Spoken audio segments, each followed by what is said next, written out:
Ngayong gabi, sa Cayetano in Action with Boy Abunda.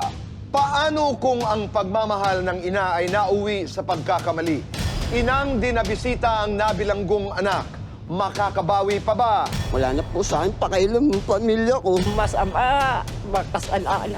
Ma, ba't nyo kami pinabayaan? Walang magulang na hindi nagmahal sa anak. Parati po kaming nalulungkot pag iisang pamilya ang naghaharap-harap. So magnanay po ang maghaharap sa atin face-to-face. Nanay na sumali sa online paluwagan, tinakbuhan. Paano na ang planong bahay para sa kanyang mga anak? Bali, yung kapatid ko po, nasa Saudi po siya. Nakakita po siya ng online paluwagan po through Facebook po. Wala pong dumating na sahod po sa kanya. Marami rin pong hindi sumahod. Mabot po sila ng 44 po. Online scamming, no? Ano ba ang mga matututunan natin sa issue na ito para wag naman din tayo mabiktima? At sa salamat, walang pinipiling katayuan sa buhay ang pagiging mabuting tao. Isang jeepney driver, pasasalamatan. Bakit? Abangan! Lahat ng ito po ang nilalaman ng ating munting programa ngayong gabi. At syempre, go! Hindi matatapos ang gabi na wala ang Alan Piapi, kung saan marami po ang mag-uuwi ng premyo, pero lahat mag-uuwi ng regalo. Lahat ng ito, ngayong gabi, dito po sa Cayetano in Action.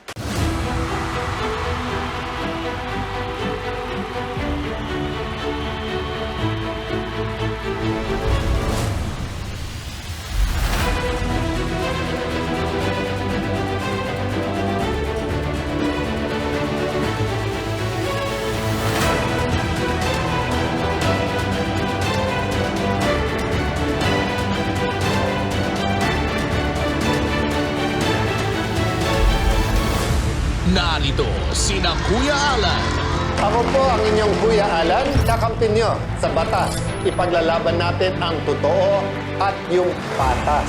Ate Pia, Ako naman po ang inyong Ate Pia, kampyon ng mga kababaihan at kabataan, handang ipagtanggol ang inyong karapatan. at Tito Boy. Maupay nga gabi ay yung tanan. Ako po si Boy Abunda.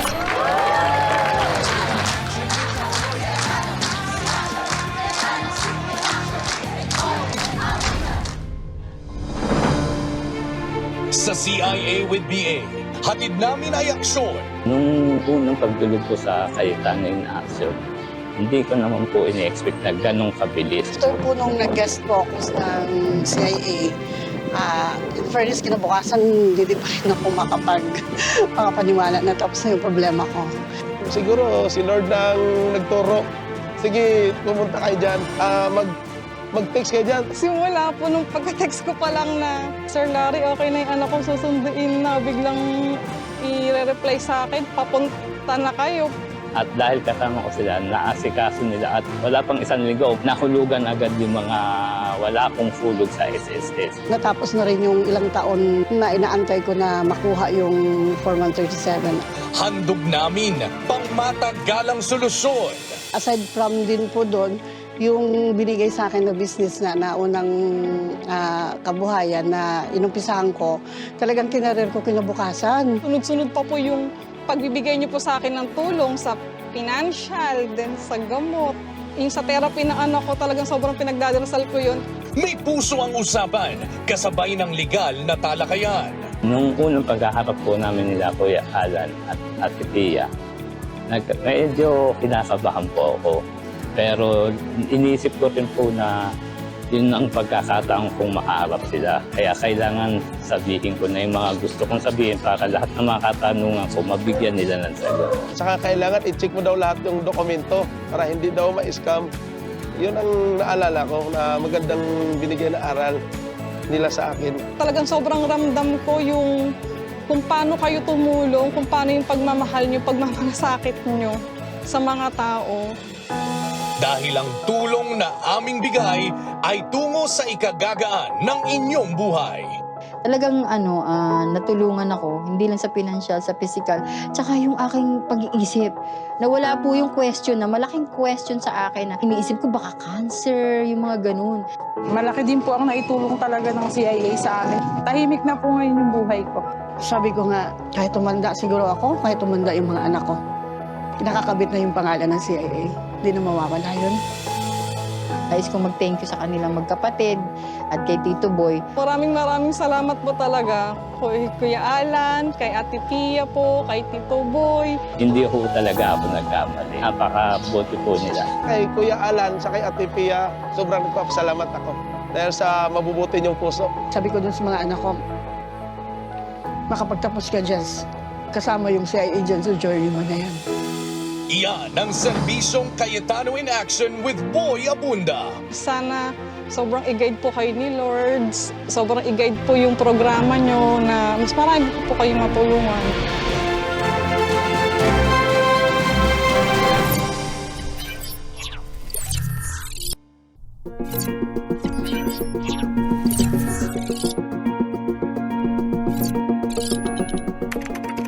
Po ang problema ko. Pag nababarkada siya, lagi niya akong kaway. Lalo na po pag sinasaway ko siya. Pinapagalitan niya ako. Minsan po, pag humihingi siya ng pagkain, tapos yung pagkain na maihain ko sa kanya na hindi niya gusto, tinatapon niya. Kaya minsan po, napapaiyak na lang po ako eh. Dahil, siyempre po, labandera lang po ako. Pinaghihirapan ko po yung kinakain namin. Minumura niya ako lagi. Pag yung ano ko siya sa mga pagkakamali niya na ayaw kong maganap sa kanyang buhay. Siyempre po, magulang ako, gusto ko nasa maayos siya. Kaso po, hindi siya nakikinig sa akin eh. Mas pinapakinggan po niya yung barkada niya. Parang gumagamit siya. Kaya po nag-iiba ang ugali niya. Bigla na lang po siyang magagalit na wala man po akong ginagawang masama sa kanya. Pero pag wala naman po siyang, matino naman po siya kausap. Bakit naman po kayo minumura? Dahil nga sa mga hindi niya nagugustuhan daw sa akin na nung maliit daw siya, pinabayaan ko siya. Puntahan natin yun, Nay. Sa palagay niyo po, bakit po nagkaganyan si Adrian? Kasi po nung maliit pa siya, wala na po silang tatay. Ako na lang po ang tumayong tatay, nanay. Ilan silang magkakapatid, Nay? Bali, 10 sila, namatay na po yung iba. Ang 5 po. 5 yung natira. Nasaan po ngayon yung 5? May mga asawa na po silang lahat. Si Adrian lamang ang Opo. kasama mo sa bahay? Opo. So mag-isa mo lang itinaguyod Opo. ang iyong pamilya? Opo. Kaya nga po siguro, na ko rin sa sarili ko na napabayaan ko rin. Kasi nagtatrabaho ako, uuwi ako gabi. Tapos yung mga kapatid niya, hindi naman siya iniintindi. Kaya siguro, natuto na rin magbarkada. Nanay, bakit sa inyong palagay po, galit ang iyong anak sa iyo at ikaw ang kanyang sinisisi sa kanyang dinanas sa buhay? Nang maliit pa raw siya, napabayaan ko raw siya. Kasi nga sa katatrabaho ko, kakahanap buhay ko, parang nawala na siya sa isip ko. Sarili niya inuna niya, me. Nasabi niyo ho ba sa kanya na, anak, hindi kita pinabayaan, naghanap buhay ako para may makain tayong pamilya? Nasabi ko na po sa kanya yon, kaya lang po, hindi rin po niya ako naintindihan. Paminsan po, pag kayong yung isip niya, yung maliwanag, humingi siya ng sorry. Sorry po, Nay, kung ano man ang mga pagkakasala ko. Sorry na lang, kasi mumura kita, ganon, na pagsasabihan kita ng masama. Patawarin mo na lang ako. Ko siya, kasi anak ko siya eh. Kumbaga sa pusong ina, hindi ko rin siya masisi kasi nga naisip ko rin sa sarili ko, siguro may pagkukulang din ako. Tinatanggap niyo po yan? Tinatanggap ko rin sa sarili ko na may pagkukulang din ako, kaya siya nagkagan. Nay, yung 4 niyo pong anak na buhay, na nasaan po sila ngayon at dito sa dinadanas niyo po, anong kanilang sinasabi? Wala naman po. May mga trabaho po yung kanilang mga asawa. Tumutulong po sa inyo? Hindi naman po ako makahingi sa kanilang tulong dahil gipit rin po eh. May mga pinag-aaral din po. So ngayon, ano po ang ikinabubuhay ninyo? Naglalabada po ako. Hanggang ngayon? Opo. Tapos si Adrian po, kung may nagpapatrabahong kapitbahay, nagtatrabaho siya. Pag wala, wala. Kayo'y pumunta po dito sa Cayetano in Action. Ano po ang nais niyong mangyari, Nay? Gusto kong may makatulong sa akin para po magamot siya kung maaari. Kumusta po ang inyong kalusugan? Malakas naman po ako. Problema namin talaga at saka yung anak ko. Yung pagkain namin araw-araw. May mga araw po na wala ho kayong makain, Nay? Minsan tinutulog na lang po namin. Oh? Minsan tubig na lang po. Natutulog na lang kami. Pagka umaga, nangungutang kami ng kape kung may magpautang. Kung wala, nagtitiis na lang. Minsan nanghingi ako sa mga kapitbahay pag may naaawa. May nagbibigay ng ulam, may nagbibigay ng kanin. Ilang beses ho kayo naglalaba sa isang linggo? 3 lang. Nay, ano po ang inyong dasal sa Diyos? Kahit sana pag pumanaw ako dito sa mundo, makita ko man lang siyang ayos at mahalin ang kanyang mga kapatid. Yun lang po sana eh. Kaso, hindi binababayaan din siya ng kanyang mga kapatid. Sana magkasundo-sundo silang lahat. Kaso itinatakwil siya ng mga kapatid niya. Dahil nga daw masama, makasalanan.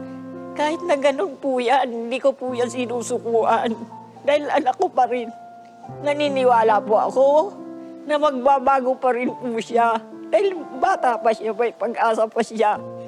Ngayon nga lang po, pag pinagtatanggol ko siya, lahat ng kapatid niya galit sa akin. Mahal na mahal niyo po ang inyong anak. Mahal ko po yan.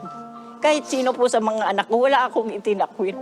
Lahat po sila pinagsilbihan ko. Kaso nga po, ako ang nagiging masama pag yan ang kinakampihan ko.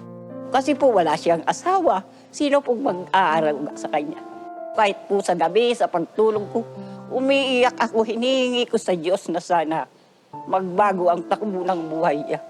Kahit paano, pag buhay pa ako, makita ko man lang siyang nasa maayos. Nay, sana pakinggan ng Diyos ang iyong dasal.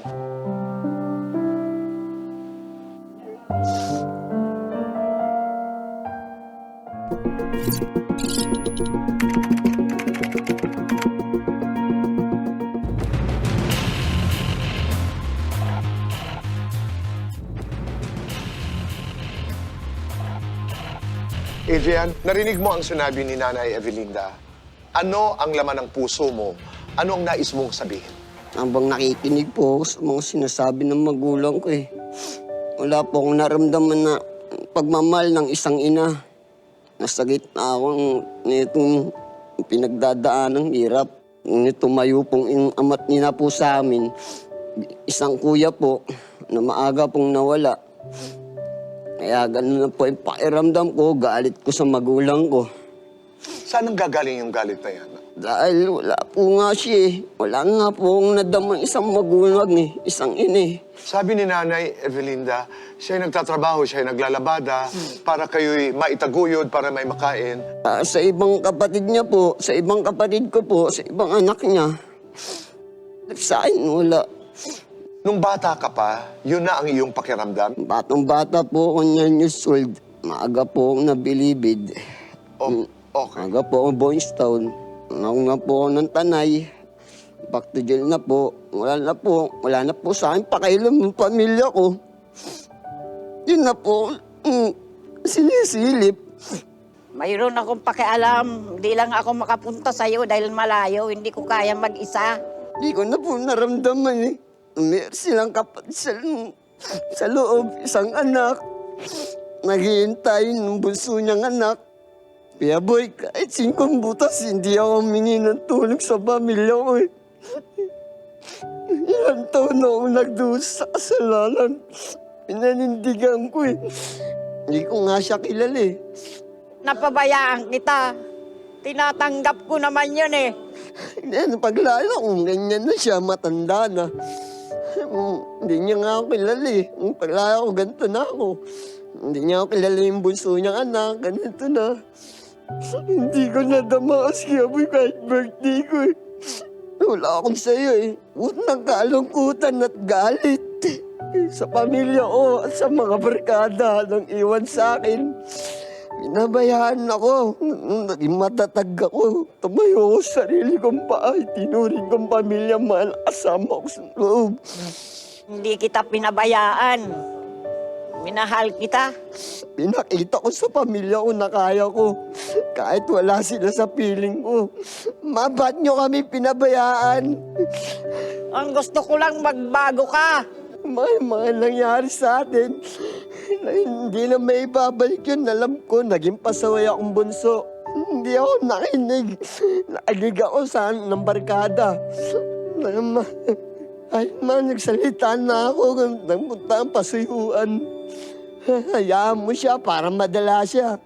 Ang sagot niyo sa akin, ma, ayun ba yung sagot niyo sa bunso niyong anak? Babayaan niyo ako para madala siya, para lubos niyong naisip mo, makasalanan niyo. Walang magulang na hindi nagmahal sa anak. Dahil ang anak makakatiis ng magulang. Ang magulang hindi matitiis ang anak kahit kailan. Kahit mangaral niyo nga, ma, payo niyo sa akin, wala eh. Hindi ko pinakinggan eh. Naging kong anak, sutil na bunso eh. Tawarin niyo ako ng malaki, ma. Gusto kong humingi ng patawaran. Ma, mahal ko kayo. Ha? Kayo na lang at sandalan ko, mawala kayo, ma. Paano niyo yung gusto niyong anak, mapapaniwara? Ma, ayoko, ma. Lagi po akong nananalangin at tinatawag siya. Isang Diyos na tinanggap ko. Nailala ko sa loob. Tinanggap ko ulit sa buhay ko kasi alam niyo, walang Diyos dati sa akin eh. Kaya ako nagagawa yung mga kamalian na kasalanan na hindi ko dapat gawin eh. Ngayon, ma, natuto yung anak niyo, tutong-tuto. May ibang-iba na yung anak niyo, hindi ka tulad dun dati. Gusto niyo nga ako ibalik me. Wala na ibang panahon kundi pulis eh. Alam mo na si nanay ay 69 years old na. Opo. Matanda na ang nanay. Alam ko, 16 na taon, labas-pasok ka mula Boys Town hanggang Bilibid, hanggang kung saan-saan ka nakarating. Naririnig ko yung kwento mo na ni isa sa mga kapatid, ang nanay, walang nakadalaw sa'yo. Narinig ko rin sa'yo ngayon na nakarinig ka ng mga salitang mabuti na siya doon para matuto. Naghanap ka ng magulang, naghanap ka ng kapatid. Mag-isa kang sumuong ika nga sa buhay. Adrian, kaya mong magpatawad? Opo, Kuya Boy. Kasi wala lang po akong dapat ikagalit sa pamilya ko eh. Lalong-lalo na sa mama ko. Tanging siya nang lumuwal sa akin. Siya nag-aruga. Bakit kailangan magtanim ng sama ng loob? At kayo na lang dalawa ang magkasama eh. Opo, Kuya Boy. So nagdadasal ka sa Diyos? Opo. Ano yung dasal na yon? Sa nanay ko po, na makasama siya, huwag siyang kunin agad sa akin. Na makasama ng matagal na ilang taon na hindi ko naramdaman. At babawi ako sa mama ko sa lahat ng mga nagawa sa akin kabutihan. Adrian, maya, makakasama natin si Kuya Alan at Ate Pia. Naririnig kita, nauunawaan kita. Sana'y dalhin tayo ng Panginoong Diyos doon sa tamang desisyon, tamang lugar.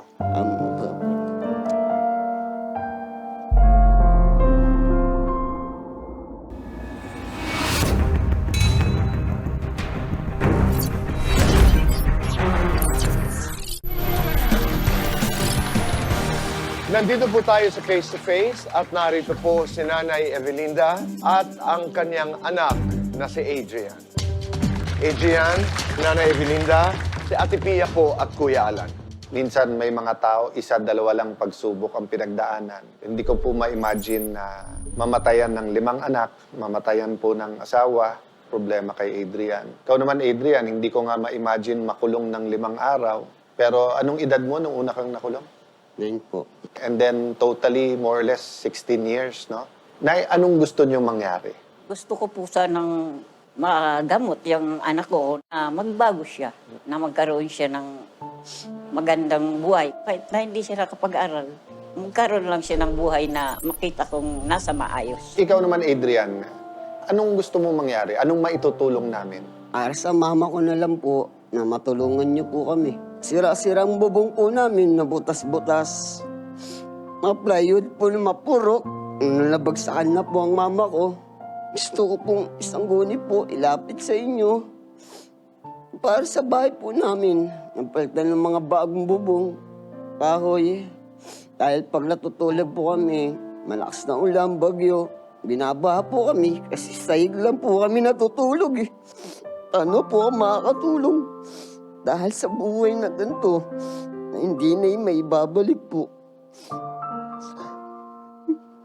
Na wala na po akong matutulong sa magulang ko. Lalo po ang naging pabigat. Bilang busong anak. Matigas mo yung ulo. Hindi marunong sa mga pangaral ng isang ina.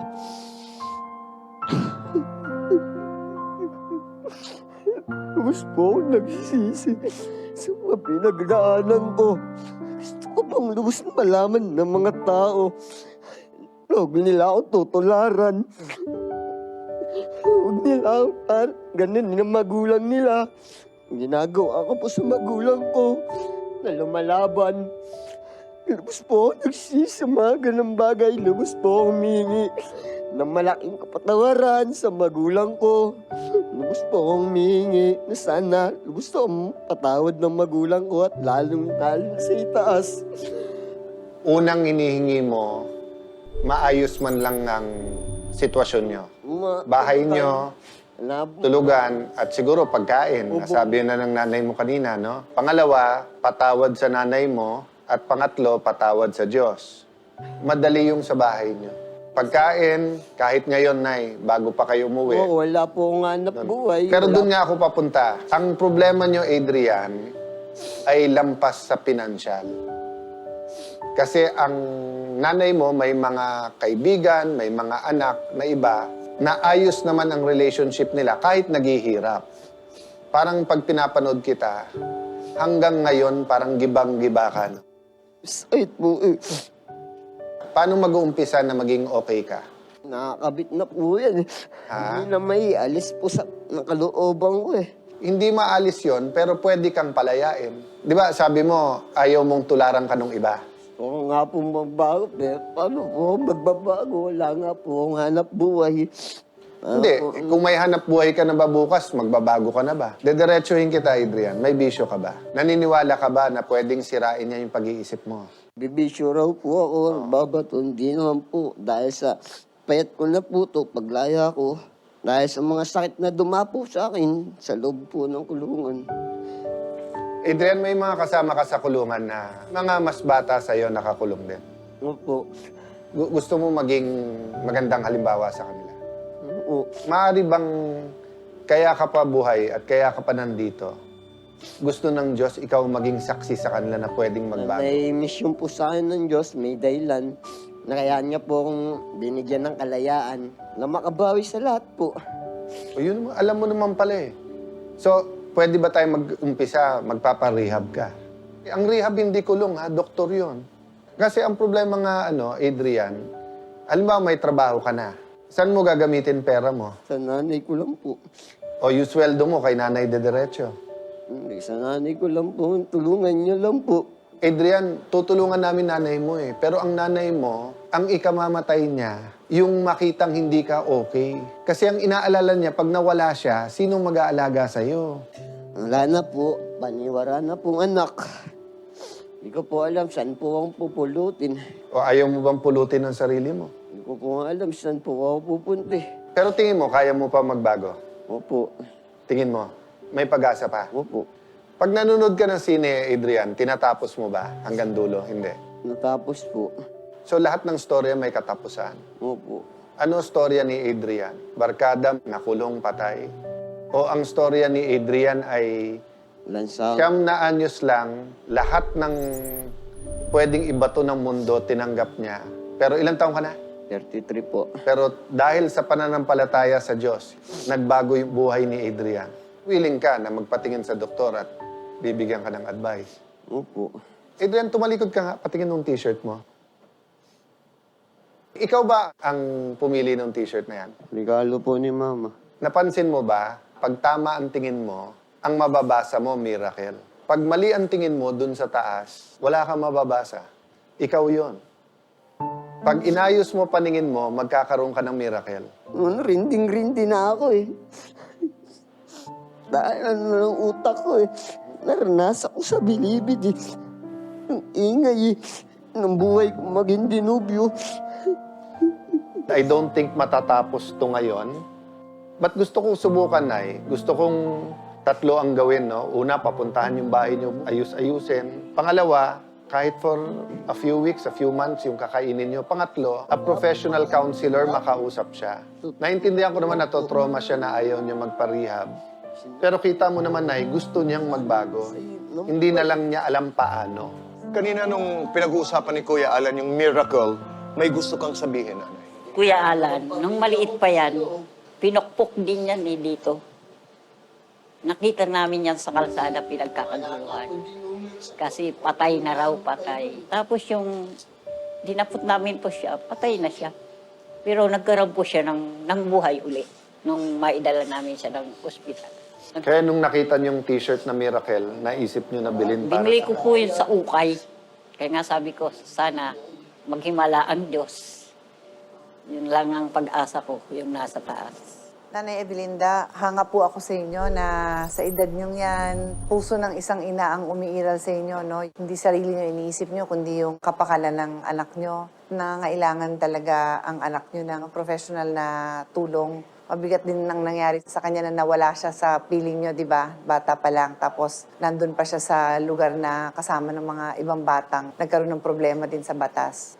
It just shows us that kailangan yung buong community, yung tawag nga namin doon is it's a whole of society approach. Yung lahat kailangan makatulong. Pero ngayon kasi may resources naman ng gobyerno, mga NGO, may mga matulungin lang na tao na willing naman pagtulong-tulungan para mapaigi ka, Adrian. Pero kailangan gustuhin mo rin yon. Tingin sa amin ng mga tao Pag lumalaya, lubos na kami masama. Pero kailangan mong labanan yon. Kita ko siya matalino ka Alam mo naman yun ang sinasabi nila. Huwag mong paniwalaan. Kuya Boy, siguro wake-up call din to sa amin lahat sa gobyerno. Kasi ang intensyon ng kulungan, lalo ng Boys Town, lalo dun sa mga children na nagka-conflict with the law, lumabas ka na disiplinado Lumabas ka na nakapag-rehab ka. Instead of going in broken and coming out a little bit more fixed, you come out much more broken di ba? Hindi ko nilalahat Pero nandyan din yung mga katulad ni Adrian na lalong gumiba yung mundo nung ganyan nangyari. Nanay, umpisa ito ng ating relasyon ng Cayetano in Action at kayo po ni Adrian. Maraming salamat. God bless you. Adrian, maraming salamat. Salamat po.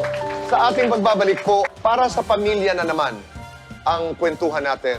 Ito may kinalaman po sa online paluwagan sa ating mga kababayan na OFW. In their desire to be able to help their families back home, minsan pumapasok sa mga alanganing transaksyon, mga hindi siguradong pamamaraan para lamang makatulong, makapagpatayo ng bahay, makapagpaaral ng mga anak at kapatid.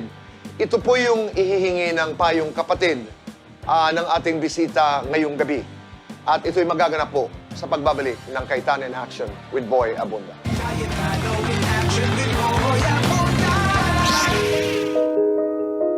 Isang araw matapos magharap sa Cayetano in Action with Boy Abunda ang mag-inang Evelinda at Adrian, nakaabot sa programa ang malungkot na balita mula kay Nanay Evelinda. Sa ngayon po, yung anak kong si Adrian, nakakulong na naman po siya dahil nahuli na naman po siya sa pagpapatsisyon. Habang dinidinig ang kaso ng kanyang anak, patuloy naman si Nanay Evelinda sa kanyang laban sa buhay. Pero inaasam ko po na sana po sa pagkakahuli niya, magbago na siya at madala na ng rehab.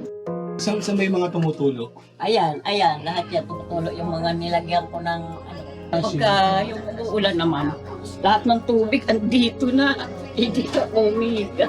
Bilang karpintero, alam mo yun, mga magkano nagastos natin.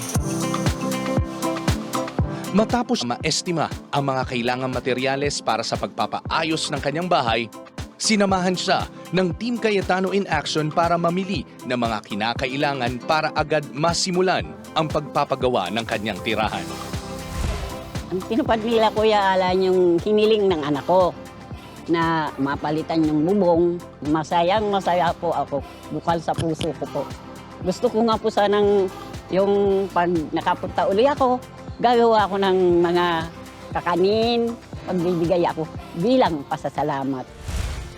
Bilang dagdag na tulong, binigyan rin si Nanay Evelinda ng mga grocery items tulad ng bigas, tinapay, noodles, delata at sabong panlaba upang masiguro na hindi siya kukulangin sa pang-araw-araw niyang pangangailangan.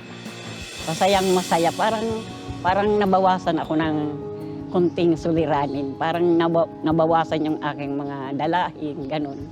Parang sa isip ko, salamat at na nabawas-bawasan, hindi na ako masyadong mag-iisip kung saan ako kukuha ng pagkain ko. Ganun. Kaya malaking pasasalamat ko.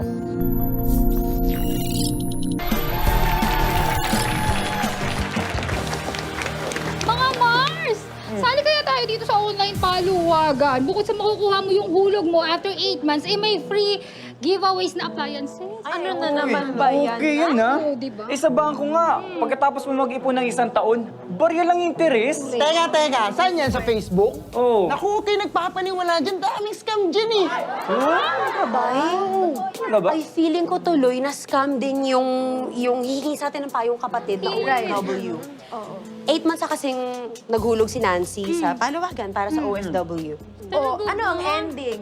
Binlock siya sa Facebook ng online paluwagan page. At syempre, yung 5,500 na hinulugan niya for 8 months, ha? Ayun, nag-disappear. Wala na. Tapos eto pa, may mga death threats pa siya. Talaga? Mahirap dun. Ay, katakot! Tuwawang Nancy. Ano kaya pwede natin maitulong dito? Tito Boy. Ito, boy. Tama naman, may kinalaman po itong sa online paluwagan. Ito ang ihingi ng payong kapatid ngayon. Buti pa, alamin ho natin ang kwento mula kay Christina Omega. Si Christina po ay kapatid ni Nancy na siyang sumali doon sa online paluwagan. Opo, Tito. Christina, Ate Pia, Kuya Alan. Magandang gabi po, Ate Pia, Kuya Alan po. Good evening. Tito Boy. Evening sa'yo. Bali, yung kapatid ko po, si Nancy po, nasa Saudi po siya. Nakakita po siya ng online paluwagan po through Facebook po. Ang hulog niya po per month, 5,600 po. 10 months to pay po yon, pero nakahulog po yung kapatid ko, 8 months po. Tapos, ang makukuha niya, 50K po. 50K. Magbibigay ka ng 5-6 ng 10 buwan, so 56,000. Ang sabi mong makukuha niya, 30,000 cash plus appliance. Opo. Gaano bang value ng appliance na yon? Depende po sa'yo kung anong appliances po yung pipili. Oh, pero ano yung mahal doon? Yung kanya po kasi pinili niya po yung video reset po. First question, legal ba sa Pilipinas ang paluwagan? Yes.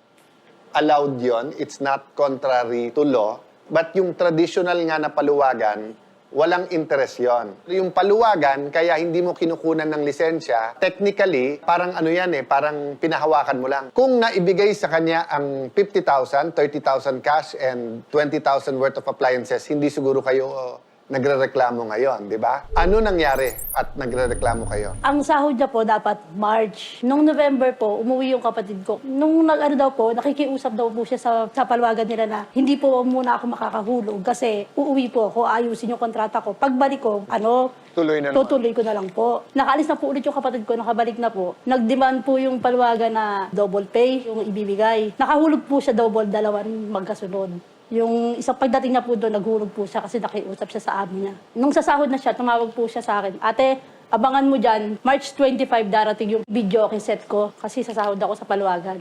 Tapos ipapaayos ko na rin yung bahay. Kumbaga, kaya po siya sumari dun kasi para sa mga magulang ko po. Tapos nung March na po, wala pong dumating na sahod po sa kanya. Tinanong niya po, bakit po walang sabi, hindi mo naman natapos 8 months ka lang nakahulog Sabi ng kapatid ko, sige, kung hindi ko natapos, ayaw niyong ibigay yung ko, ibalik nyo na lang kung magkano yung nahulog ko. Parang 44,000 yung nahulog niya. Ibalik na lang daw po sana. Kasi syempre para sa mga magulang ko sa mga anak niya yun Nagtuturuan na po yung nasa paluwagan. Doon muna, wag muna doon sa hindi siya nabayaran, ha? Opo. Sagutin ko yung pangalawang legal na kapag hindi mo natapos yung usapan nyo na hulog na 10 buwan, ano ang karapatan mo? At ano ang karapatan nung asosasyon or samahan na nagpapaluwagan? Ang sagot doon, meron kayong relationship, contractual relationship. Ibig sabihin, kinakasulat yan, kaya yan ay nasa Facebook or nasa isang kontrata, or salitaan lang, yan ay kontrata. So,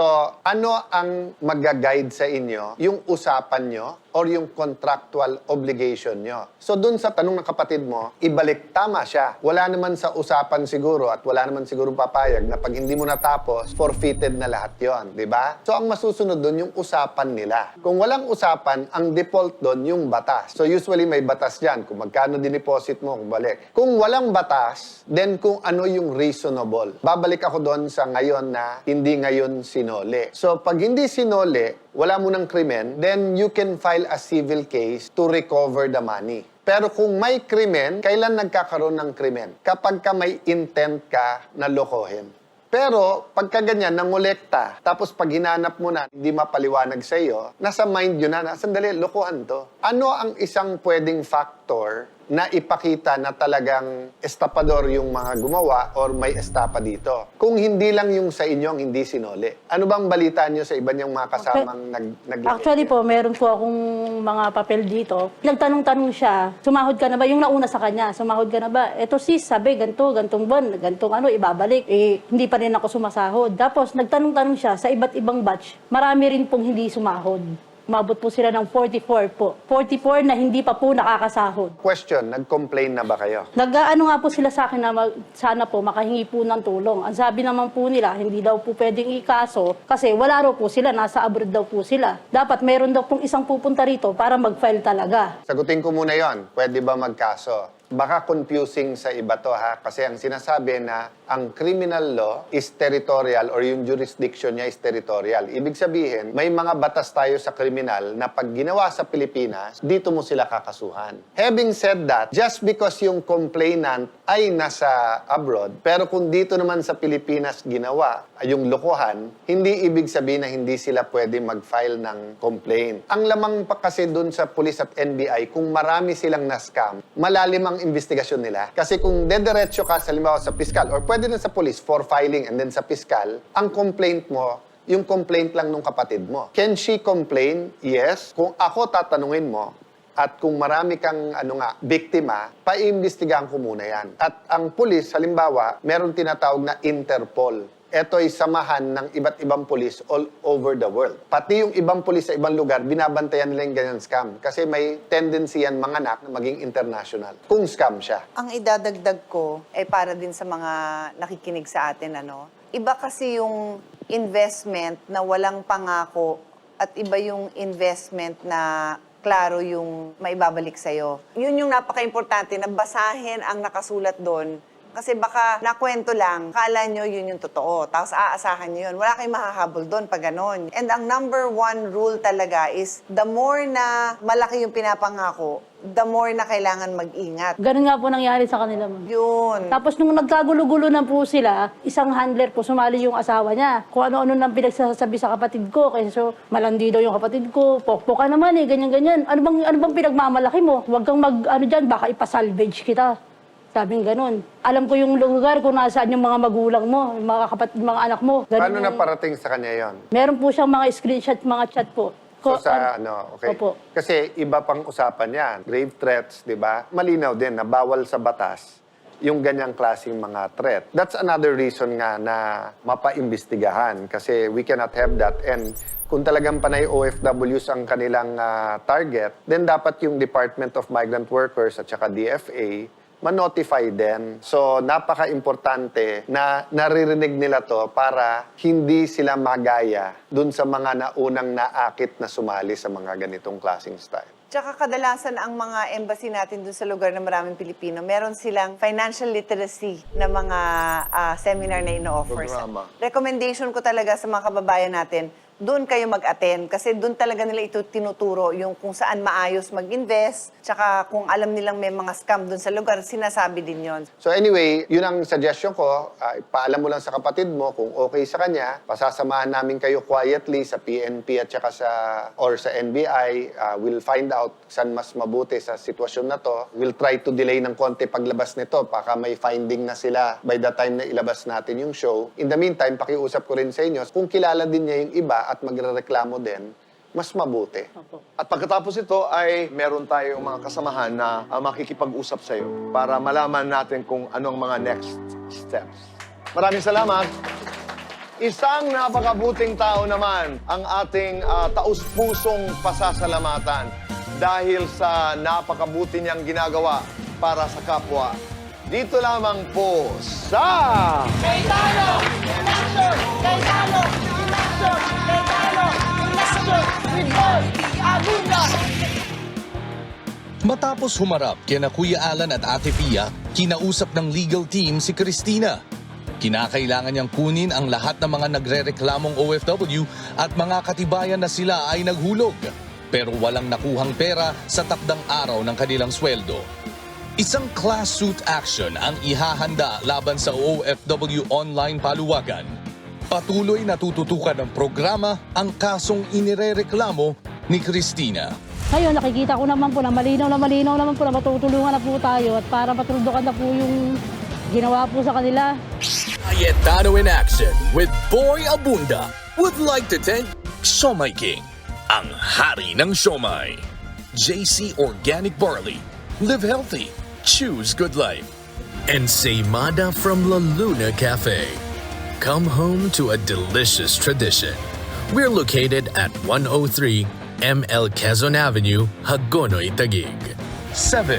Visit at B6, Bonifacio High Street, BGC, Taguig. Salamat, Kuya Alan. Salamat sa kapatid ko dahil lagi siya nakasuporta sa amin noon. Salamat, Ate Pia. Salamat sa partner ko kasi hindi niya ako iniiwan hanggang ngayon. Nandito pa rin siya sa tabi ko. I love you. Salamat sa kapatid ko. Salamat sa asawa ko, sa aking pamilya. Salamat sa kapatid ko. Sa magulang ko. Salamat sa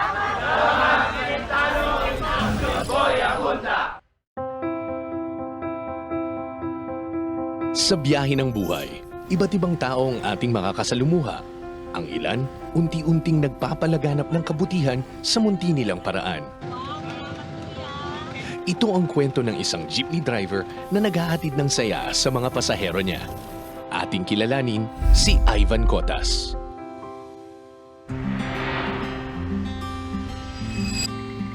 Magkakilala kami ni Ivan mga 11 years na po.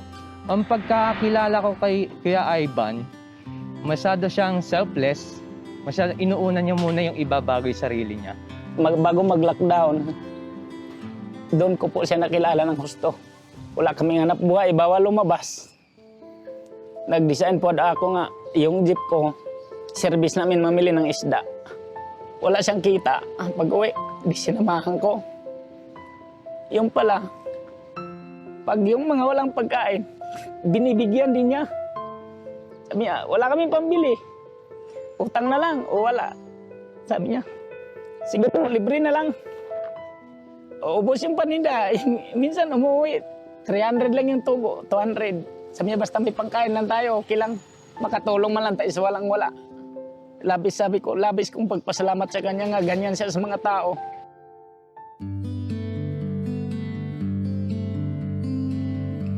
Nagsimula yun sa libreng sakay. Nakalagay po doon na sa isang train, marami pong candy. Pwede daw po kumuha kahit sino. Tapos may libreng tubig nakalagay, tapos may baso.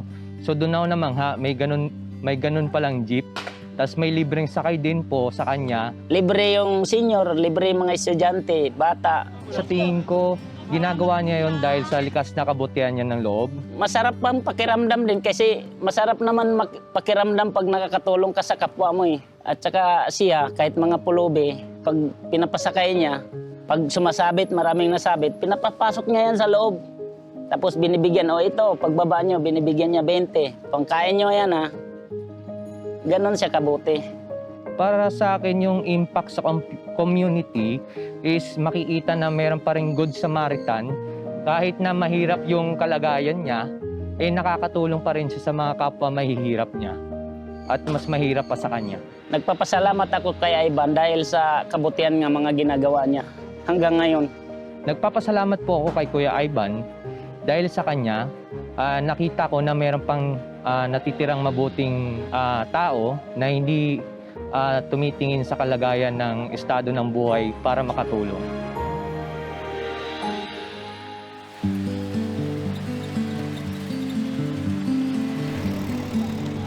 Nagsimula po yung libreng sakay, simula po noong November 2020 parang naisip ko lang kung saan ako paano makakatulong kahit sa simpleng paraan.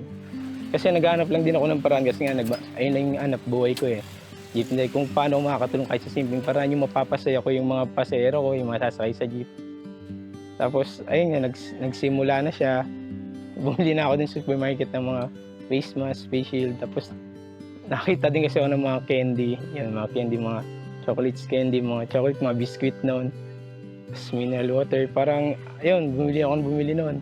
Naglalagay na ako sa unahan ng jeep. Tapos sinasabi ko sa kanila na, kung ano lang po kayo dyan, libre po yan, wala po yung bayad. Tapos hanggang ngayon, parang, ayun, masaya lang ako sa ginagawa ko kasi makita ko lang sila parang nakangiti. Tapos papasalamat sa akin kapag nalibre sila. Parang napaka-sarap sa pakiramdam.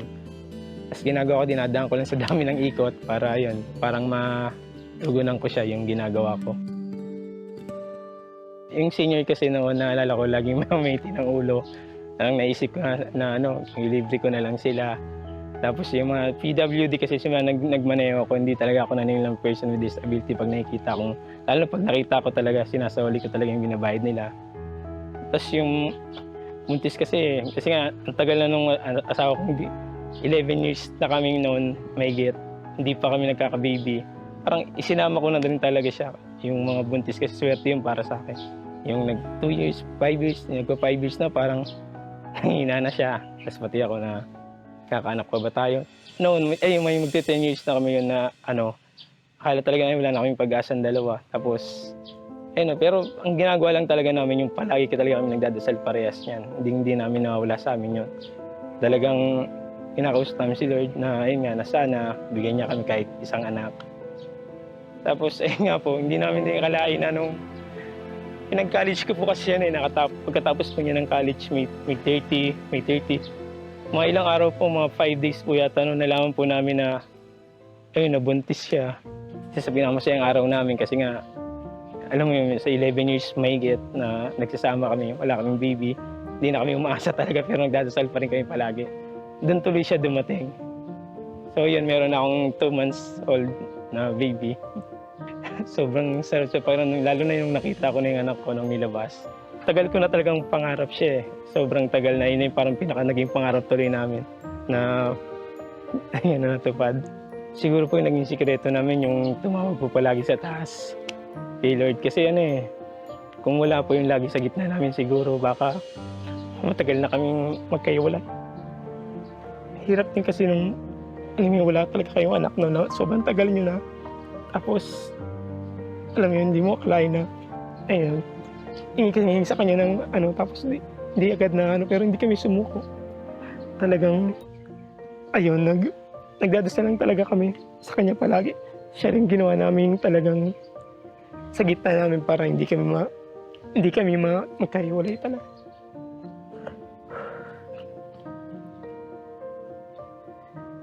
Sa ngayon po kasi talaga naging advocacy ako na siya na ano na naman po yung mangyari at tutuloy-tuloy ko na lang siya kasi doon ako masaya. Tapos noon nga parang kasi sinama ko talaga yung mga buntis noon. Talagang isa yun sa mga parang sinasabi ko na na gusto kong mabuntis yung asawa ko. Parang naging isa din siya sa way na Lord, nga po yung ginagawa ko na to, sana po nanliligaw pati mga buntis, sana po yung asawa ko man mabuntis din po. Yung ganon.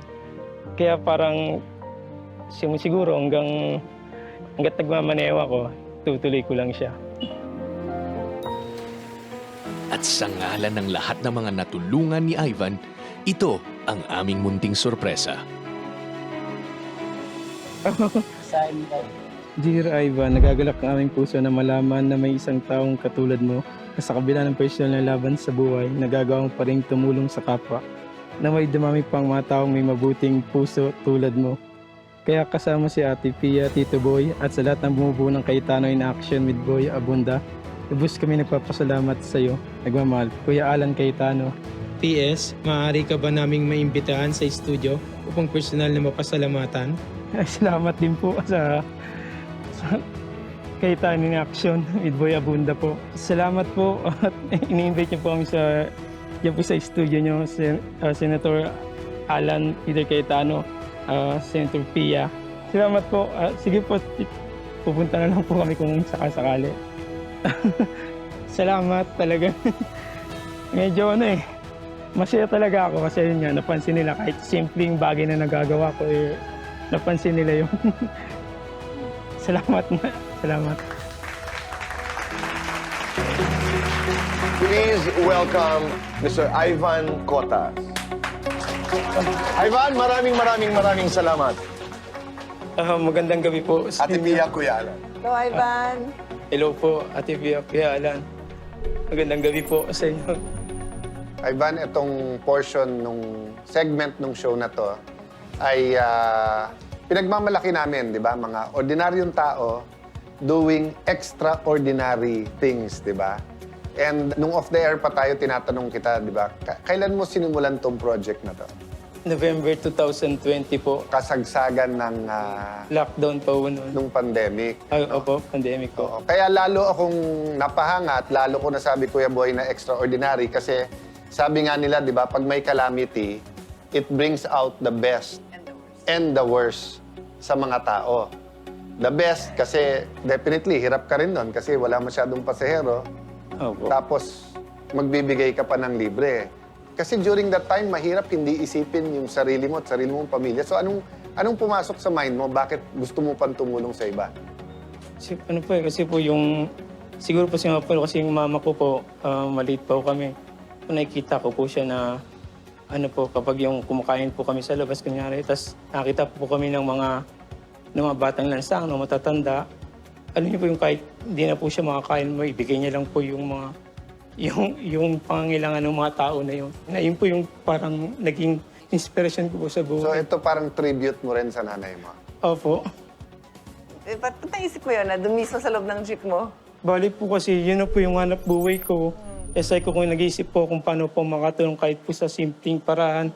Yung mapasaya ko po yung mga taong nasa paligid ko, lalo't pandemic po. Pero Ivan, may tanong lang ako. Nung kasagsagan ng COVID, di meron ka doon mga face shield at masks, no? At saka may mga candy ka. So sila, libre yon sa sumasakay. Opo. Pinamimigay mo yon. Opo. Pero nagbabayad sila ng pamasahe. Bali po, pag may mga nilibre ko po yung mga PWD po, no? At saka mga buntis, senior bata. citizen, mga bata. Pati nga po yung mga estudyante, no? Nililibre ko na rin po nun, eh. Kasi parang mas nakikita kong kailangan po nila yun. So paano yung kinikita mo? Ginagawa ko po noon, umiikot na lang po ako ng mas marami. Lumalagpas lang ako sa 12 hours, 14 hours, 15 hours para mas para mapunuan. ko po yun. Opo. Maraming salamat. Salamat din po. Salamat din po sa inyo. Ate Pia, kay Alan po. Ivan, may gift kami sa'yo. Konting cash para makatulong pa sa personal mong pangangailangan. May bago kang baby. Tapos, kung may bahala ka. Pero para sa'yo to, ha? So, salamat po. pwede mong gamitin sa karagdagang tinutulong mo sa iba. Tapos, ito pa, Ivan, sa'yo lahat yan. Salamat po. Salamat po. God bless po. Ivan, maraming salamat. God bless you. God bless din niyo po. Maraming din po. salamat. Sa ating pagbabalik naman, lahat ng ating studio audience ay mabibigyan ng regalo bawat isa. At tayo'y makapaglalaro ng Alan Pia Pick. Kung saan po ang ilan sa atin ay mananalo ng 2,000, 3,000, 5,000, or 10,000 pesos. Pero walang uuwi na walang regalo. Nagaganap at nangyayari lamang yan dito sa...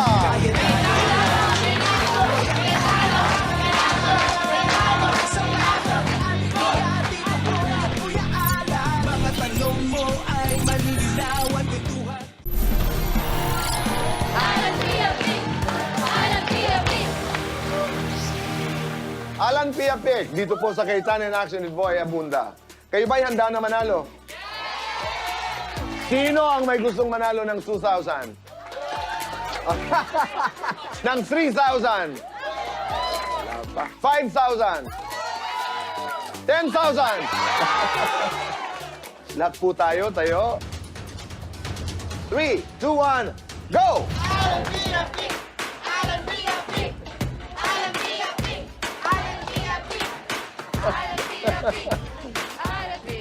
So, laro tayo ng Alan Pia Pick. Ang mananalo ay magkakaroon ng pagkakataon makalaro. Si Ate Pia, pag nanalo may 10,000 pesos. Pag hindi, may pagkakataon pong maglaro ng ruleta kung saan pwede pa rin manalo ng 2, 3, 5, or 10,000 pesos.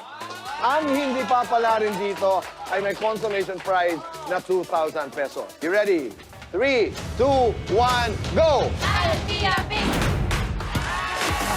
Congratulations, Marvin. Meron kang 2,000 pesos. Congratulations. Ready? 3, 2, 1, go! Magaling ka ngayon, ha? Sunod-sunod ang panalo mo. Halika, magpaikot tayo ng ruleta. Try mo, Elmer, idiretso sa kahit anong puti. 10,000 pa rin ang bibigay namin sa'yo, ha? Parang mahirap. Mahirap, pero may mga nakakagawa. 3, 2, 1, go! 10,000! 10,000! 10,000! 10,000! 10,000!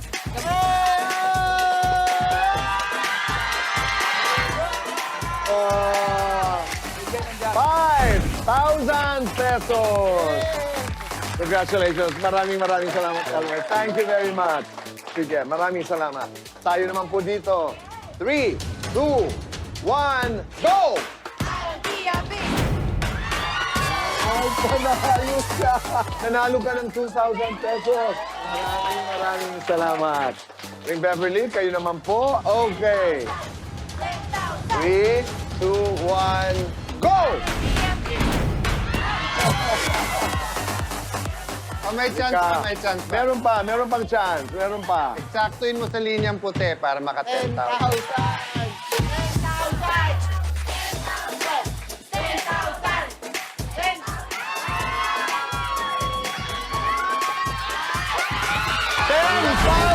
pesos! Maraming salamat and congratulations. Ngayon naman, katulad ng ating ipinangako ay for each member of the audience ay meron tayong mga regalo mula sa JC at mga ensaymada mula sa La Luna Cafe.